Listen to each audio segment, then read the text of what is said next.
Bismillahirrahmanirrahim. Assalamualaikum warahmatullahi ta'ala wabarakatuh. Alhamdulillahirabbil alamin wa sallallahu ala sayyidina Muhammadin wa ala alihi wa sahbihi wasallam. Amma ba'du. Ada manuver dari presiden kita, Pak Prabowo, yang tidak disangka-sangka. Apa itu? Diundangnya atau bertemunya Prabowo dalam waktu yang tidak sebentar ini ya, 4,5 jam dengan tokoh yang katakanlah di sini disebut oposisi ya, karena suara-suaranya yang sumbang dan lebih menekankan kritik terhadap pemerintah daripada memujinya. Nah, ini adalah sebuah manuver yang tidak disangka-sangka, tiba-tiba begitu ya, ujug-ujug. Karena di satu pihaknya Termul itu senantiasa mengklaim Prabowo Gibran. Malah tagline Prabowo Gibran itu sudah dibawa-bawa misalkan oleh PSI atau oleh para Termul yang menamakan diri mereka sebagai relawan. Itu di blow up habis-habisan. Dan memang setahu saya ya, sampai saat ini para aktivis katakanlah demikian atau orang-orang yang memberikan tekanan terhadap pemerintah itu baru diberi ruang sekarang, baru diberi suara. Dan ini tidak bisa dianggap hal yang biasa, karena banyak juga isu-isu bahwa Pak Prabowo itu dilindungi oleh orang-orang di sekitarnya sehingga tidak bisa mendengar suara dari luar. Nah, yang mana pada akhirnya ini adalah suara dari luar itu langsung diundang oleh Pak Presiden, dan bertemunya sekali lagi tidak sebentar, itu 4,5 jam. Yang mana kalau kita melihat misalkan pertemuan dengan beberapa kali ya, ada dengan ormas-ormas Islam saat itu waktu kejadian rusuh itu, kemudian dengan tim yang pada akhirnya dibentuk yaitu percepatan reformasi kepolisian, itu bertemunya hanya setengah jaman, jadi nggak sampai 4,5 jam. Dan ini juga menarik manuver politik ini karena ini terjadi setelah isu bahwa Pak Prabowo itu merasa tidak dihargai ya oleh Listio Sigit tuh, oleh Kapolri. Ini mungkin ada sedikit marah ya dari Prabowo. Nah, sebelum kita masuk kepada apa yang akan kita bahas di sini, ada beberapa hal yang memang tidak membuat kita bangga ya dari keputusan Prabowo itu. Di antaranya adalah menyuntik dana tuh ke Srewel. Itu triliunan rupiah. Nah, kalau saya melihat itu adalah sebuah tindakan yang sangat menyakiti hati umat muslim, Tetapi ada satu pandangan lain yang bisa kita lihat di situ, bahwa kita tidak tahu tekanan geopolitik yang terjadi terhadap Indonesia, mengingat si Trump itu lagi gila-gilanya sekarang ya. Kemarin itu sampai Presiden Maduro yang nggak jualan sate, Presiden Maduro itu sampai diculik. Itu udah kayak anak TK aja begitu ya. Membuat kalang kabut memang geopolitik. Saya tidak memahami itu bagaimana efeknya, bagaimana dampaknya, bagaimana tekanannya. Cuman ya kita bisa melihat itu sebagai tekanan kepada Indonesia yang pada akhirnya memaksa Prabowo untuk melakukan hal itu, adanya suntikan dana. Ya, yang punya komentar mengenai hal itu silahkan komen di bawah, dan kalau ada yang mau membuatkan video itu khusus silahkan komentar juga di bawah ya. Kita akan buat khusus, cuma saya harus research dulu ini gimana sih ceritanya, karena itu adalah sebuah tindakan yang tidak populer begitu ya. Sudah tahu Prabowo itu pasti bakal banyak kritikan, itu sangat tidak populer sekali. Nah, termasuk seperti juga yang ada sekarang, mengundang para tokoh quote and quote oposisi ya ke istana lah, katakan demikian. Itu bukanlah langkah populer di sisi para Termul. Cuman apa sebetulnya niat politiknya Prabowo? Kita belum akan masuk ke sana dulu. Kita ini akan membahas dulu apa yang terjadi di dalam dan suara apa pada akhirnya yang disampaikan oleh para aktivis ini. Kita saksikan saja dulu, di antaranya di sini ada Pak Abraham Samad ya. Dalam demokrasi, oposisi kerap dijadikan sebagai suara pengingat. Jumat kemarin, Presiden Prabowo Subianto disebut telah melakukan pertemuan dengan sejumlah tokoh yang acap kali memberi kritik pada pemerintah. Lalu apa saja yang dibahas dalam pertemuan yang berlangsung tertutup itu?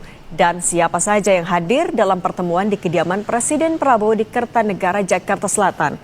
Kita bahas bersama salah satu tokoh yang hadir saat itu, mantan Ketua KPK Abraham Samad, Kepala Staf Presiden M. Kodari dan Jayadi Hanan, Direktur Eksekutif LSI. Selamat petang semuanya. Selamat petang, Cindy. Selamat petang. Bang Abraham, Assalamualaikum. Waalaikumsalam warahmatullahi wabarakatuh. Bang Abraham, kemarin ini Sebentar, ini orang-orang punya integritas ya, sangat konsisten. Gak seperti Egy Sujana tuh. Egy Sujana ketemu silahkan begitu ya. Sekarang mungkin Pak Prabowo sudah mulai mengundang orang-orang seperti ini, sudah bagus, dan ini yang kita harapkan. itu ketika Anda hadir, undangannya atau agendanya sebenarnya dalam judulnya apa? Pertama, secara pribadi saya dikontak sama Pak Menteri Pertahanan, Pak Syafri Samsudin. Katanya diundang oleh Presiden untuk hadir di Hambalang, itu pertama ya, untuk berdiskusi lebih jauh ya, mengenai program-program pemerintah. Siapa saja yang hadir, Bang? Kemudian saya tanya, Pak Syafri, saya diundang dalam kapasitas apa? Pak Syafri bilang, selaku mantan Ketua KPK yang kritis, kira-kira seperti itu. Betul. Itu yang punya integritas. Jejak itu akan diingat, dan Pak Abraham Samad ini diingatnya Ketua KPK yang kritis tuh. Kalau mau mengembalikan marwah KPK, kembalikan KPK kepada Pak Abraham Samad salah satunya. Yang hadir di pertemuan siapa lagi selain Bang Abraham? Tadi seperti yang sudah disampaikan, kalau nggak salah ingat ya, Profesor Dr. Siti Zuhro, terus Menlu Pak Sugiono, Mensesnek Pak Syafri Samsudin, Maijen Purnawirawan Saki Makarim. Kalau tokoh-tokohnya selain Bu Siti Zuhro, Pak Susno Duaji, Bang Abraham, ada lagi juga kah, Bang? Pak Susno Duaji juga Pak hadir Said ya. Didu. Oke. Dan itu pertemuan selama berapa jam? Jadi pertemuan itu diagendakan 4:30 ya. Tadinya diagendakan di Hambalang, tapi pas selesai sholat Jumat dipindahkan ke Kertanegara, kira-kira seperti itu. Dan pertemuannya cukup lama, sampai jam 9 malam, karena pembahasannya cukup jam 9 malam, dari 4:30 sampai jam 9 malam. Dan diskusinya cukup serius ya, sehingga semua yang hadir itu lupa makan malam. Oke, selama 4,5 jam itu tapi Nah itu ya, biasanya setengah jam top begitu, ini 4,5 jam. Dan tokoh-tokoh yang ada ini adalah tokoh-tokoh yang kritis juga terhadap ijazah palsunya Jokowi. Ini akan menarik sekali perpolitikan kita ke depan ya, setelah diundangnya beliau-beliau. Saya tidak mengharapkan ada perubahan drastis, tetapi secara manuver politik ini tajam sekali manuvernya Pak Prabowo itu. dialognya fokusnya soal apa? Pak Prabowo mempresentasikan program-program kerakyatan yang sudah dilaksanakan selama ini ya. Kemudian termasuk salah satunya program penyelamatan sumber daya alam. Yang pertama. Kemudian yang kedua, Pak Prabowo juga menyampaikan hasil dari forum ekonomi yang dihadiri di Davos, Swiss kalau nggak salah ya. Kemudian pemberantasan korupsi, penegakan hukum, dan reformasi kepolisian. Dan juga disinggung tentang BOP. Kalau dari semua yang disampaikan oleh Presiden, apa yang menurut Anda sebenarnya paling urgent untuk ditindaklanjuti paling cepat dulu sama Presiden? Sebenarnya Presiden menyampaikan bahwa pemerintahan ini serius memperbaiki tata kelola sumber daya alam. Oleh karena itu, konsentrasi membongkar korupsi di sektor sumber daya alam itu terus akan dilakukan. Seperti gitu ya penyampaiannya. Pada saat itu saya sampaikan, Pak Prabowo sebenarnya dulu waktu saya jadi ketua KPK, itu kita sudah pernah juga konsentrasi terhadap sumber daya alam. Pada saat itu ada namanya Gerakan Nasional Penyelamatan Sumber Daya Alam. Dan saya melibatkan TNI, Polri, dan Jaksa Agung pada saat itu, dan kita menandatangani deklarasi penyelamatan sumber daya alam bersama Panglima. Pada saat itu Pak Muldoko, Kapolrinya Pak Timur Pradopo, Jaksa Agungnya almarhum Basir Parib, dan saya sendiri Ketua KPK. Dan kita keliling ke wilayah-wilayah yang sumber daya alamnya kuat. Memang pada saat itu dari hasil deklarasi itu ya, dari hasil diskusi dengan para petinggi baik TNI maupun Polri, akhirnya kita menyepakati pada saat itu mungkin penting dibuat semacam satgas seperti yang sekarang dibuat Pak Prabowo. Tapi pada saat itu kita sudah sampaikan ke Presiden SBY, tapi keburu saya dikriminalisasi, keluar dari KPK, jadi saya nggak tahu kelanjutan dari apa itu program itu. Tapi saya lihat tetap jalan. Oleh karena itu saya menyampaikan Pak Prabowo bahwa kita apresiasi. Cuma saya sampaikan bahwa Sebentar, nah itu salah satu yang bisa dilakukan oleh Pak Prabowo itu ya, karena yang hidup sekarang itu rata-rata ya, yang concern terhadap perpolitikan Indonesia itu adalah orang-orang generasi kita tuh milenial. Kalau Gen Z sama Gen Alpha itu nggak tahu bagaimana pandangan mereka atau konsentrasi mereka terhadap perpolitikan. Cuman kalau mau mengembalikan kepercayaan rakyat, diantaranya kembalikan KPK kepada orang-orang yang punya integritas seperti ini. Jangan berikan KPK itu kepada orang-orang yang antah barantah begitu ya. Siapa orangnya nggak pernah kita lihat. Jejak sepak terjangnya bagaimana, jejaknya bagaimana tidak kita ketahui. Kemudian tiba-tiba KPK diberikan kepada orang-orang seperti itu. Akhirnya yang melempem seperti sekarang, dan udah lama sekali semenjak zamannya Jokowi itu sudah dipreteli. Malah kalau kata Pak Abraham Samad ini sejak eranya SBY juga sudah demikian begitu. Ini harus dikembalikan KPK itu. pemberantasan korupsi itu harus serius. Oke. Dan ya saya melihat bahwa pemberantasan korupsi itu harus menyentuh akar permasalahan, bukan di permukaan, kira-kira seperti itu ya. Oke. Oleh karena itu Pak Prabowo menyampaikan apa sih yang harus dilakukan untuk meningkatkan indeks persepsi korupsi Indonesia. Saya menyampaikan ada beberapa hal ya. Kalau kita merujuk ke United Nations Convention Against Corruption, ada 5 konsentrasi yang harus dilakukan agar supaya IPK kita itu bisa meningkat. Oke, Pertama sebentar, ada yang Bang Sebentar juga sebelum itu. Ini kalau KPK-nya benar, kemarin tatkala ada laporan OCCRP itu ya, yang mengatakan Jokowi itu salah satu pemimpin terkorup, entah nomor 1 atau nomor 2, itu akan menjadi lead sangat besar. Jadi semakin besar tokoh yang diungkap korupsinya oleh sebuah lembaga, katakanlah dalam hal ini seperti KPK misalkan, itu lebih besar prestasinya. Sekarang itu kan KPK kok bukan berarti itu tidak penting begitu. Cuman yang diambil itu kelas lurah. ya, kelas bupati paling tinggi lah. Itu kelas bupati paling tinggi. Ya, dalam pengertian tidak signifikan. Nah, kok dibentuk lembaga ad hoc sendiri begitu, KPK.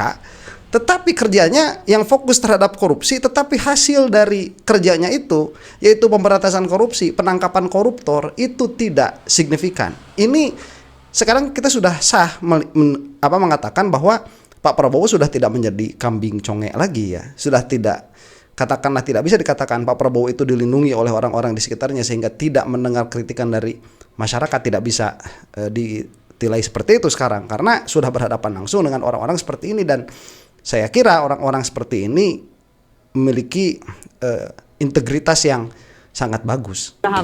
Oke, soal korupsi itu ya poin yang Anda sampaikan kemarin dengan kapasitas sebagai mantan ketua KPK. Saya beri kesempatan ke Bang Kodari dulu. Bang Kodari, tapi sebenarnya apa kepentingan Pak Presiden? Apa alasan ia menggelar pertemuan dengan beberapa tokoh ini? Ya, pertama tentu menyampaikan apa-apa yang sudah dikerjakan oleh pemerintah dalam setahun ini.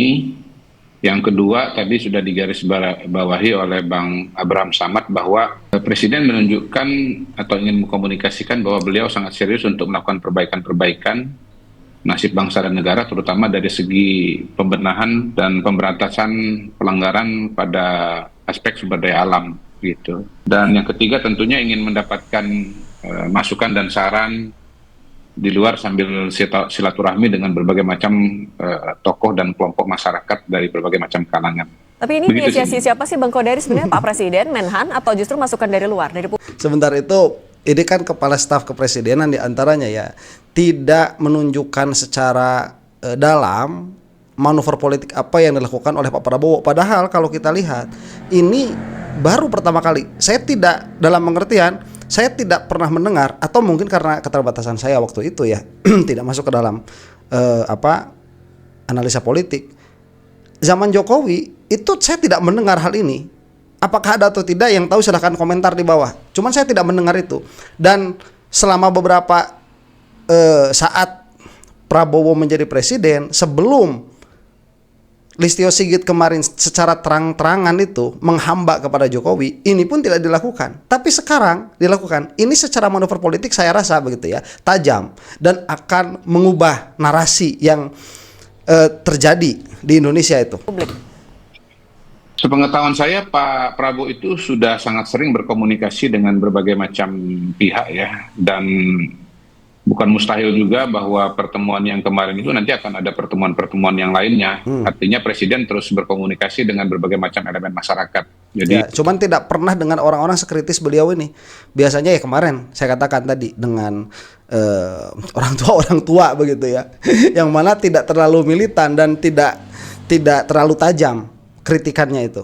Presiden bukan hanya bicara dengan kabinet, bicara dengan tokoh-tokoh di luar negeri dalam forum internasional, tetapi juga dengan berbagai macam tokoh dan opinion maker di dalam negeri, begitu. Dan saya kira tadi sudah disampaikan bagaimana pokok pikiran atau hal-hal yang disampaikan itu muncul di Davos, dan saya yakin juga dari cerita Bang Abraham Samad ya, walaupun saya nggak ada di situ, sama dengan yang beliau sampaikan di retret Hambalang kemarin yang terakhir, begitu. Jadi saya kira beliau ingin agar masyarakat, agar anak bangsa ini semua memiliki pemahaman dan perspektif yang sama tentang persoalan-persoalan yang kita hadapi dan cara menyelesaikan program masalah-masalah tersebut. Oke, Bang Kodari, tapi kok juga Oke, sampai keselak.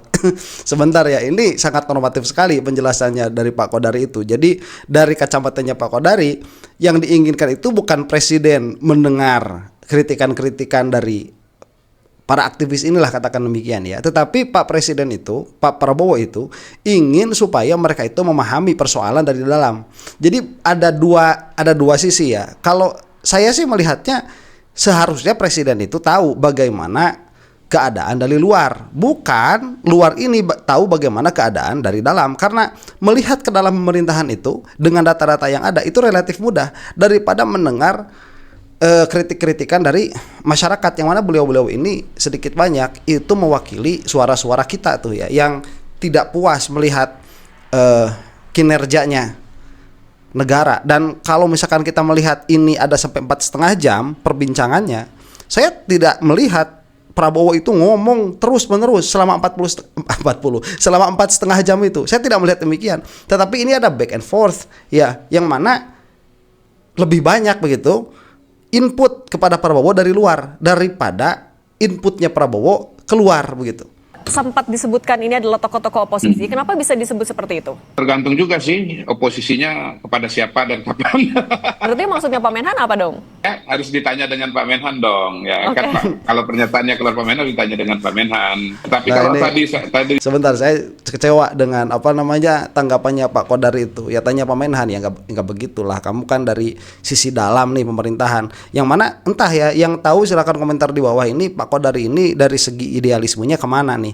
Apakah termul atau tidak? Coba tolong tuliskan di kolom komentar. Cuman kalau ketermul ini agak bisa difahami begitu ya. Mencoba untuk cooling down perkara-perkara yang memang setidaknya secara narasi publik itu bisa switching narasi, bisa mengganti narasi. Cerita Bang Abraham Samad kan ditanya sebagai mantan ketua KPK, dan tadi sudah diceritakan bagaimana antara Pak Prabowo dengan Bang Samad itu nyambung sekali gitu. Jadi apa yang dikerjakan oleh Pak Prabowo sekarang sebetulnya sudah dicoba dikerjakan oleh Bang Samad beberapa tahun yang lalu gitu. Jadi sebetulnya sih dari forum-forum begini ternyata ketemu ya bahwa apa-apa yang pernah dipikirkan oleh anak bangsa itu ternyata dikerjakan oleh Pak Prabowo. Berarti kalau Anda bilang nggak ada posisi ya. Nah kalau dari Mas Jayadi sebenarnya apa kepentingan masyarakat sebagaimana ya? dikatakan oleh Pak Mensesnek. Mungkin kalau saya tambahkan lagi ya istilah yang lain ya. Udah dulu Kodari, udah dulu. Opinion maker. Kalau gitu Bang Samad ini kan banyak pengikutnya, Bang Said itu banyak pengikutnya. Oke. Saya minta pendapatnya Mas Jayadi dulu ya Bang Kodari. Kalau gitu Mas Jayadi, kenapa tokoh-tokoh ini sampai diundang? Pak Presiden atau Istana punya kepentingan apa sih? Ya kalau kita ikuti pemberitaan kejadian-kejadian selama beberapa bulan tahun 2025 sampai awal 2026 ini kan ada sejumlah isu, baik isu politik maupun kebijakan yang menarik perhatian publik dan cenderung menimbulkan kontroversi kan. Misalnya akhir 2025 itu ada bencana di Sumatera yang kemudian dikaitkan dengan isu-isu sumber daya alam kan. itu mencuat. Kemudian isu apa namanya pilkada langsung atau tidak langsung itu juga cukup kontroversial dan dibicarakan oleh publik. Lalu isu reformasi Polri ya, dimulai dengan pembentukan komite reformasi dan seterusnya itu sampai ada semacam pemberitaan kontroversial tentang tanggapan Kapolri tentang posisi Polri di bawah kementerian dan sebagainya. Dan yang terakhir yang pasti sangat menarik perhatian publik dan pasti menimbulkan kontroversi adalah posisi Indonesia di DOP. Tadi disebut juga sedikit oleh Bang Abraham, DOP apa? Board of Peace ya, Dewan Perdamaian yang dipimpin oleh bentukan dan dipimpin oleh Trump. Tapi Mas Jayadi, Jadi kalau misalnya memang tujuannya untuk menjelaskan itu, tapi apakah di baliknya ada motif juga misalnya mau merangkul orang-orang yang kerap kritis sama pemerintah, atau ada alasan lain nggak sih? Ya tentu itu salah satunya kan. Itu dalam bahasa Bang Kodari itu berkomunikasi kepada publik melalui tokoh-tokoh yang punya banyak pengikut kan. Itu kira-kira kalau saya simpulkan dari bahasa Bang Kodari tadi. Ya itu saya kira salah satu tujuannya kepada publik. Kalau kita lihat nama-nama yang diajak bicara ini kan ada Bang Abraham kritis dalam soal-soal pemberantasan korupsi, ada Pak Said Didu kritis dalam soal-soal terutama tata kelola sumber daya alam. Lalu nah dua orang ini boleh disebut sebagai tokoh publik yang kritis kan terhadap kebijakan ya, bukan bukan oposisi secara atau kritis secara posisi politik. Tapi sudah cukup merepresentasikan. Betul, karena memang setahu saya ya itu bukan orang-orang yang aktif dalam partai politik. Jadi ini adalah kritis secara narasi. Makanya saya menginginkan begitu. Setidaknya pemerintah itu lebih sering untuk mendengarkan hal-hal seperti ini, karena kadang-kadang ya masyarakat itu kayak cewek.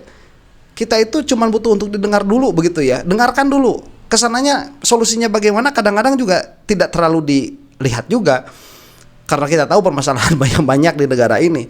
Tapi begini, kalau misalkan ya yang dilakukan oleh Pak Prabowo ini dilihat sebagai business as usual, yang mana saya tidak melihat seperti itu. Kalau ini dilihat sebagai business as usual, ya berarti ini termasuk salah satu upaya cooling down saja, karena Prabowo itu merasa dirinya terdesak. Jadi ada dua kemungkinan. Kemungkinan pertama itu yang barusan saja saya sebutkan, yaitu Prabowo ini merasa terdesak secara narasi publik karena banyak sekali kontroversinya, dari mulai MBG itu kontroversial ya. Meskipun kalau saya ini merasa MBG itu dirasakan begitu oleh masyarakat, terlepas dari masyarakat kaya, masyarakat miskin. Cuman kalau kita lihat kepada pesantren-pesantren itu, waduh itu sangat diterima sekali. Terlepas itu ya, makanya saya katakan itu kontroversial. Banyak sekali orang yang setuju, banyak sekali orang yang tidak.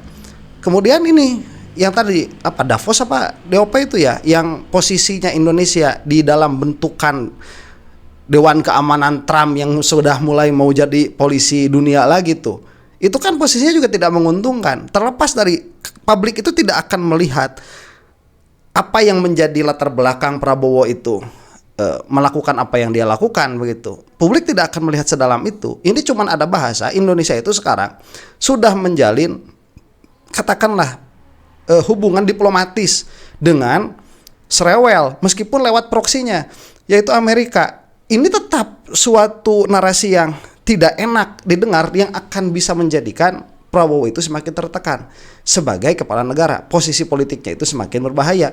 Nah pada akhirnya kalau ini dilihat sebagai business as usual ya, cuman omon-omonnya doang Prabowo sebagaimana biasa begitu, ya memanggil orang-orang ini hanya memberikan neraca keseimbangan narasi supaya dilihat bahwa Prabowo itu masih merangkul, tapi kesananya juga bakal bisnis as usual lagi, tidak akan ada perubahan sama sekali. Itu kalau kita lihat sebagaimana pandangan orang-orang ini ya. Tetapi kalau dari posisi saya misalkan sebagai orang yang sudah lama sekali merindukan pemerintah itu, setidaknya mendengar orang-orang seperti ini, setidaknya saya berbahagia begitu. Kalau misalnya sebagai kritik dari masyarakat atau sebagai dalam tanda kutip tokoh oposisi, kalau tadi sempat disebut juga Pak Menhan, sudah merepresentasikan itu? Iya pasti belum, karena kan ada banyak tokoh di publik kan yang bisa disebut kritis. Jadi mungkin Pak Prabowo merasa yang lebih penting dulu, yang lebih urgent dulu dengan yang mereka ini kan. Bu Siti Zuro mungkin ada kaitannya dengan soal kepemiluan, termasuk pilkada yang juga kontroversi. Kemudian Bang Abraham soal korupsi, Pak Said Didu soal sumber daya alam, kemudian Pak Susno Aji Pak Susno Aji kan tidak bisa disebut sebagai tokoh kritis kan, dia lebih ke orang yang cukup objektif melihat bagaimana reformasi Polri dan dia punya pengetahuan yang sangat dalam karena pernah menjadi orang dalam gitu. Ya. Kalau saya melihat itu kritis ya, objektif itu kritis.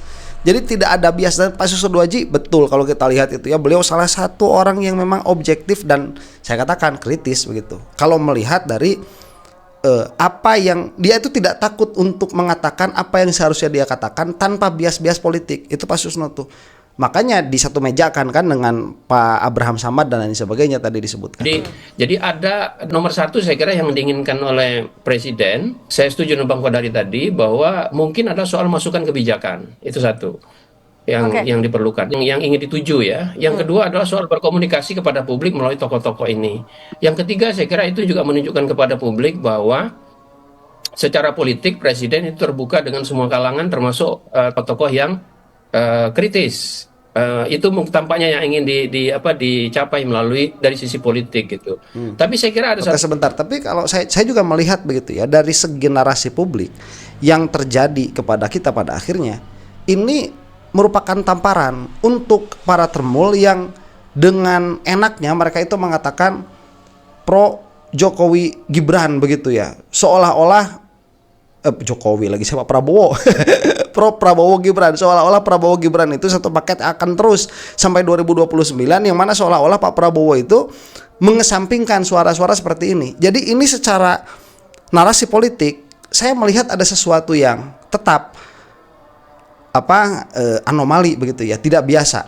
Itu lagi yang mungkin juga ingin dicapai oleh Presiden.